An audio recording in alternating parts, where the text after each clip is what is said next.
Pag ang speaker ay sumusunod sa dikta ng presidente, ang ganun din yan. Nagpalit ka lang ng tao pero yung patakaran, yung pagpapatupad ng gusto ng presidente ng bansa, ganun pa rin. Ang speaker, hindi magiging speaker kung hindi yan tao ng presidente. Hindi, walang lalabas na speaker dyan kung hindi yan kasama, kaalyado at susunod sa mga kagustuhan ng presidente. Sa panahon lamang ni Presidente Duterte, ang hindi nakialam ang presidente ng bansa, binago niya, sinira niya yung kalakaran na yan. Hindi siya nakialam. Samantala, attorney, may mga lumalabas na umano'y dokumento na pagpapalit ng liderato sa House of Representatives kamakailan lang, attorney. Pero itinanggi ng Office of the Executive Secretary ang pagiging totoo ng isang internal document tungkol sa umano'y pagpapalit ng liderato sa Kamara. Ano po masasabi niyo dito, attorney? Well, alam po niyo, regardless kahit sino speaker dyan, pag ang speaker ay sumusunod sa dikta ng presidente, ang ganun din yan. Nagpalit ka lang ng tao pero yung patakaran, yung pagpapatupad ng gusto ng presidente ng bansa, ganun pa rin.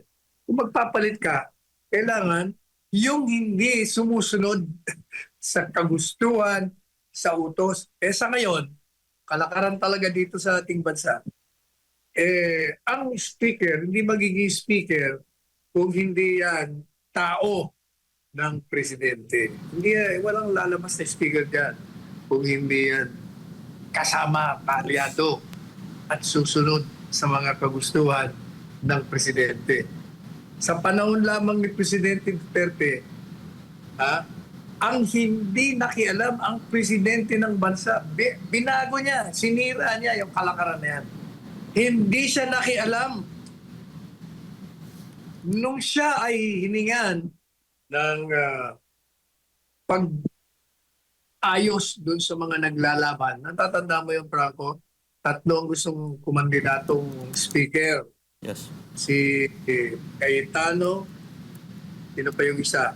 Si Velasco at si Romualdez. Magkakampihan pero hindi sila magkaisa. So ang ginawa nila, pumunta sila kay Presidente. Hindi si Presidente nakialam nakiusap sila, sir. Pwede po ba ayusin nyo kami? Hindi kami nagkakasundo rito. Sige. Hindi sabi naman ng Presidente, sis kayo naman lumapit sa akin, hindi naman ako nakikialam dyan. Bakit di nyo lang pagkatian, power sharing na lang kayo? Kaya nagkasundo si Velasco, si Cayetano, na-itsupwera si Martin Romualdez. Kaya ngayon, kumagana si Martin Romualdez sa speaker. Kaya sunod sila sa kanya lahat. Yan ang nangyari. Pero kahit napalitan mo ngayon si Martin, kahit sinong pumalit dyan, maliban lang kung ipalit mo dyan na hindi naman mangyayari ang isang oposisyon o kaya yung sa kaliwa, palaging sunod-sunuran yan sa presidente. Kung hindi yan mananatiling nakaupo dyan.